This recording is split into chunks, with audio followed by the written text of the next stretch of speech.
ਅੱਜ ਦਾ ਆਪਣਾ ਟੌਪਿਕ ਹੈ ਗਰੋਥ ਆਫ ਫੰਕਸ਼ਨ। ਇਹਦੇ ਵਿੱਚ ਆਪਾਂ ਫਸਟ ਡੈਫੀਨੇਸ਼ਨ ਕਰਾਂਗੇ ਫਲੋਰ ਫੰਕਸ਼ਨ ਦੀ। Let x be any real number then floor function of x means greatest integer. ਧਿਆਨ ਰੱਖਣਾ ਕੀ ਗੱਲ ਬੋਲ ਰਹੇ ਹਾਂ ਆਪਾਂ ਕੋਲ, greatest integer which is less than or equal to x. ਕੀ ਹੁੰਦਾ ਹੈ floor function? Greatest integer which is less than or equal to x. ਜਿਹੜਾ ਫਲੋਰ ਫੰਕਸ਼ਨ ਹੈ ਉਹ ਕਿੱਦਾਂ ਡੋਨੇਟ ਕੀਤਾ ਜਾਂਦਾ ਆ, ਇਹ ਆਪਾਂ ਕੋਲ ਬ੍ਰੈਕਟ ਹੈ ਉਹਦੇ ਵਿੱਚ ਐਕਸ। ਸੋ ਐਗਜ਼ਾਮਪਲ ਹੈਗੀ ਆ, ਦੇਖੋ ਹੁਣ ਤੁਸੀਂ ਇੱਧਰ ਫਲੋਰ ਫੰਕਸ਼ਨ 3.14। ਹਾਂਜੀ, ਇਹਦਾ ਆਨਸਰ ਕਿੰਨਾ ਆਊਗਾ 3। ਵਾਈ? ਕਿਉਂਕਿ ਡੈਫੀਨੇਸ਼ਨ ਦੇ ਵਿੱਚ ਤੁਹਾਨੂੰ ਕੀ ਕਿਹਾ ਗਿਆ ਸੀਗਾ, ਧਿਆਨ ਦਿਓ ਇੱਧਰ ਡੈਫੀਨੇਸ਼ਨ ਦੇ ਵਿੱਚ means greatest integer which is less than or equal to x. ਕਹਿੰਦੇ ਗ੍ਰੇਟੈਸਟ ਇੰਟੀਜਰ ਲੈਣਾ ਆ ਜਿਹੜਾ ਲੈਸ ਦੈਨ ਹੋਵੇ ਜਾਂ ਇਕੁਅਲ ਟੂ ਹੋਵੇ ਐਕਸ ਦੇ। ਐਕਸ ਕੀ ਹੈ, ਡੈਫੀਨੇਸ਼ਨ ਕੀ ਹੈ, x floor function of x. ਇੱਥੇ ਜੇ ਮੈਨੂੰ ਕੰਪੇਅਰ ਕਰਾਂ ਤਾਂ ਇੱਥੇ ਤੁਹਾਡੇ ਕੋਲ ਕੀ ਬਣ ਜੂਗਾ ਐਕਸ। ਹਾਂਜੀ, ਇਹ ਹੋ ਗਿਆ ਤੁਹਾਡੇ ਕੋਲ ਐਕਸ। ਕੀ ਹੋਣਾ ਚਾਹੀਦਾ, ਕੀ ਕਿਹਾ ਸੀਗਾ, less than or equals to.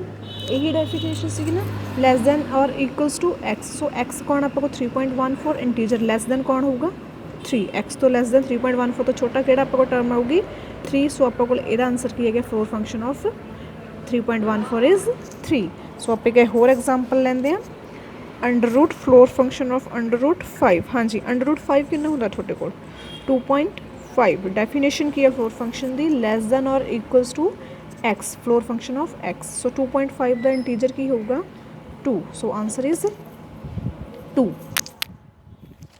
So next ਆਉਂਦਾ ਤੁਹਾਡੇ ਕੋਲ next definition ceiling function. Ceiling function ਕੀ ਹੁੰਦਾ ਆ, let x be any real number then ceiling function of x means least integer which is greater than or equal to. ਉਲਟਾ ਹੋ ਗਿਆ floor function ਦੇ। ਫਲੋਰ ਫੰਕਸ਼ਨ 'ਚ ਕੀ ਸੀਗਾ, x means greatest integer, so now x means least integer which is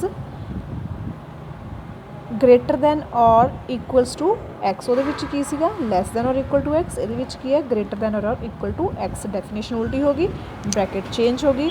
ਸੋ 3.14 ਕੀ ਚਾਹਣਾ, greater then 3.14 ਤੋਂ ਵੱਡਾ integer ਕਿਹੜਾ ਹੋਊਗਾ 4। 3.14 ਲਾਈਕ ਇੱਕ ਆਪਾਂ ਕੋਲ ਇੰਟੀਜਰ ਨੰਬਰ ਲਾਈਨ ਹੈ, ਇੱਥੇ ਆਪਾਂ ਕੋਲ ਆ ਗਿਆ 3, ਠੀਕ ਹੈ। ਇੱਥੇ ਆ ਗਿਆ 3 ਦੇ ਸਾਰੇ ਪੁਆਇੰਟ, ਇੱਥੇ ਆ ਗਿਆ 4, 3.1 3.2 ਸਮਥਿੰਗ ਜੋ ਵੀ ਹੈ। ਸੋ ਲੀਸਟ ਹੋਊਗਾ 3.14 ਜੋ ਵੀ ਆਪਾਂ ਐਂਡ ਗ੍ਰੇਟਰ ਹੋਊਗਾ 4। ਸੋ ਇੱਥੇ ਆਪਾਂ ਕੋਲ ਕੀ ਕਿਹਾ ਗਿਆ ਹੈ greater than or equal to x. So answer is 4। So floor function and ceiling function is clear. So next we move integer function. Integer function ਕਿਹੜੇ ਹੁੰਦੇ ਆ, let x be any real number then integer of x convert x into an integer by deleting the fractional part। Integer ਵਿੱਚ ਕੀ ਹੁੰਦਾ, ਤੁਸੀਂ fractional part delete ਕਰਕੇ ਜੋ answer ਬਚੂਗਾ ਤੁਹਾਡੇ ਕੋਲ ਕੀ ਹੋਊਗਾ integer 3.48 which is equals to 3। Fraction part ਆਪਾਂ ਕੈਂਸ ਖਤਮ ਕਰਤਾ, -3.6 ਫ੍ਰੈਕਸ਼ਨ ਪਾਰਟ ਖਤਮ -3। ਇਹ ਤੁਹਾਡੇ ਕੋਲ 3 ਡੈਫੀਨੇਸ਼ਨਸ ਹੋ ਗਈਆਂ, ceiling function, floor function, then integer function. Next ਆ ਗਿਆ ਤੁਸੀਂ absolute value function. Absolute value function ਦੇ ਵਿੱਚ ਕੀ ਹੈ, ਐਕਸ ਆਪਾਂ ਕੋਲ ਦਿੱਤਾ ਹੋਇਆ ਉਹਨਾਂ ਨੇ। ਹਾਂਜੀ, ਅਗਰ ਐਕਸ ਦੀ value greater than equals to 0 ਆ ਦੈਨ ਆਨਸਰ ਇਜ਼ ਪੋਜ਼ੀਟਿਵ। ਅਗਰ ਐਕਸ ਦੀ ਵੈਲਿਊ ਲੈਸ ਦੈਨ 0 ਆ then answer is negative. X ਦੀ ਵੈਲਿਊ ਨੈਗੇਟਿਵ ਆਏਗੀ, ਹਾਂਜੀ, ਬ੍ਰੈਕਟ ਐਬਸੋਲਿਊਟ ਦੀ definition -5 which is equal to 5, 10 positive ਦਾ ਪੋਜ਼ੀਟਿਵ ਮਾਈਨਸ ਦਾ ਪੋਜ਼ੀਟਿਵ। ਅਤੇ ਤੁਹਾਨੂੰ ਤਾਂ ਪਹਿਲਾਂ ਛੋਟੀਆਂ ਕਲਾਸਾਂ ਤੁਸੀਂ ਪੜ੍ਹਦੇ ਆ ਰਹੇ ਹੋ। Then characteristic function. Characteristic function ਦੇ ਵਿੱਚ ਕੀ ਮੋਸਟ ਇੰਪੋਰਟੈਂਟ ਅਗਲੀ ਐਕਸਰਸਾਈਜ਼ ਇਹਦੇ ਉੱਤੇ ਹੀ ਡਿਪੈਂਡ ਆ। let a be a set and s be any subset of a then characteristic function denoted by cs a belongs to a tends to 0 1 define। characteristic function 1 0 1 ਕਦੋਂ ਆਊਗਾ ਜਦੋਂ x s ਨੂੰ belong ਕਰੂਗਾ। 1 ਕਦੋਂ answer ਆਊਗਾ ਜਦੋਂ s ਨੂੰ belong ਕਰੂਗਾ। ਜਦੋਂ s ਨੂੰ 0 ਆਨਸਰ ਕਦੋਂ ਹੋਊਗਾ ਜਦੋਂ x s ਨੂੰ ਬਿਲੋਂਗ ਨਹੀਂ ਕਰੂਗਾ। ਇਹ ਡੈਫੀਨੇਸ਼ਨ ਆਪਾਂ ਕੁਐਸਚਨਸ ਲਾ ਕੇ ਸਮਝਦੇ ਵੀ ਕਿਵੇਂ ਹੁੰਦਾ।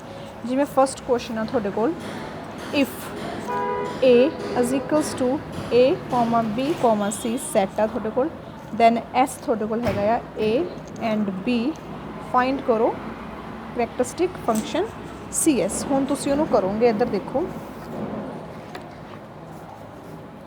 ਕੁਐਸਚਨ ਲਿਖ ਲਿਆ ਆਪਾਂ ਨੇ। ਸਭ ਤੋਂ ਪਹਿਲਾਂ ਤੁਹਾਡੇ ਕੋਲ ਕਰੈਕਟਰਿਸਟਿਕ function cs a tends to 0 1 यही है ना, डेफिनेशन लगाई ਆਪਾਂ ने a टेंड्स टू 0 1। हाँ जी सी एस ए ਦੇ ਵਿੱਚ ਕੀ ਹੈ ਤੁਹਾਡੇ ਕੋਲ ए कौन कौन है ਤੁਹਾਡੇ ਕੋਲ A B C C S ਦੇ ਵਿੱਚ ਤੁਸੀਂ ए ਲਓ, ਪਹਿਲਾਂ ए ਦੇ ਐਲੀਮੈਂਟ ਲਓ ए। अगर तो ए हैगा डेफिनेशन की सी अगर तो है, अगर एक्स एस में बिलोंग करता है दैन आंसर इज़ 1, अगर नहीं करता दैन आंसर इज़ 0। हाँ जी हुण सी एस करैक्टरिस्टिक फंक्शन ए आपां कोल एस में बिलोंग कर रहा है ना, so answer is 1। So next C S B S में बिलोंग कर रहा, yes answer is 1। Then C S में बिलोंग कर रहा हैगा एस दे विच no, so answer is 0। So आप टर्न क्या बन गई थोड़े को ए पुट करे आंसर की आया 1, सो A1। बी पुट करे आंसर की आया 1, सो B1। सी पुट करे आंसर की आया 0, दैन C0। ये थोड़े को की बन गया करैक्टरिस्टिक फंक्शन। ओके जी, क्लीयर डेफिनेशन की सी देखो एक्स अगर एक्स से एस में बिलोंग करता तो आंसर 1 आएगा, अगर x does not belongs to S तो आंसर की आएगा 0। ये हो गया थोड़े को करैक्टरिस्टिक फंक्शन। बाकी सारी एग्जाम्पल ये नाल दियां ने, ये तुसीं मैनूं करनियां ने। अगर किसी को कोई प्रॉब्लम आई तो मैनूं पुछ लो। इन्हां थोड़ी फर्स्ट एक्सरसाइज कंप्लीट हुंदी है। Okay, thank you.